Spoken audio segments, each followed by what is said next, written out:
Mates, this is your friend Mofin Follower again. Welcome back to my channel. I'm sorry it's been a while. I've been busy with my academics. I wrote my GC and I came out in flying colors. I also wrote my WAEC and I came out in flying colors. So today I'll be teaching you on how to be a reflective learner. Firstly, in order to be a successful student, you must use your intelligence. You must approach studying strategically and systematically. In a world where you need to keep learning throughout your life, developing your study skills is one of the most valuable investments that you can make. Now, to become an independent learner, you need to be a reflective learner. By reflecting on your study experiences, you develop insights into the ways you learn.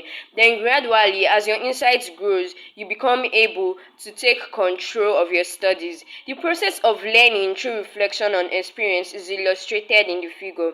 This diagram is called David Cobb's diagram of the experimental learning cycle. So first in the cycle we have planning. You plan your next study tasks, taking account of your understanding of how you learn.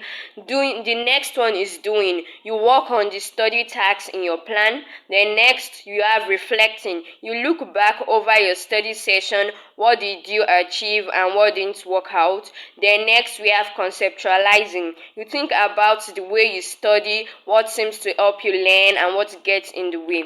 So now let me expatiate more.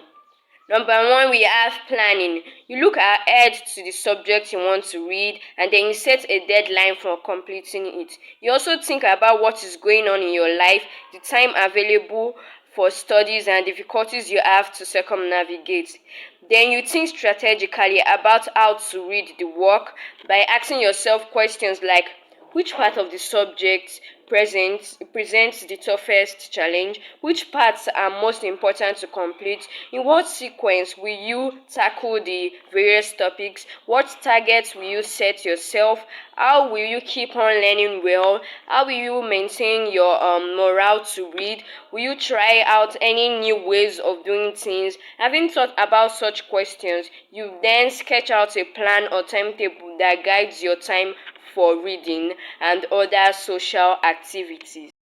So we have doing. I'm not going to say much about this. It just involves working at your studies by following your plan as best as you can. The next one is number 3, reflecting. At a suitable point, you pause to reflect on how your plan of study has gone. It could be at the end of the day, the week, or during your study sessions when things have ground to a halt. You ask yourself, what have you achieved? You tick off items on your list. What did you not complete? What events intervened with your study? Did you feel you were learning well? What parts did you enjoy? Perhaps you make a few notes of your answers to these questions.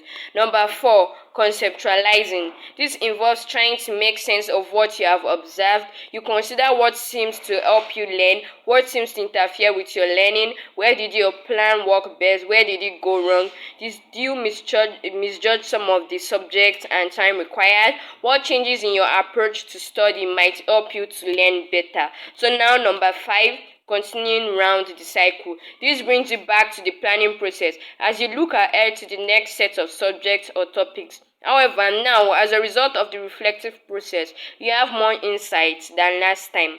You can make better plans, which you then test by doing, reflecting, and conceptualizing. In this way, as you continue your studies, circling round and round the reflective cycle, your understanding steadily deepens and you become more skillful in your learning. I hope you understood everything I've taught. If you have any question, please you can drop it in the comment box. Do not forget to share, like, and subscribe to my channel. Thanks for listening. Bye.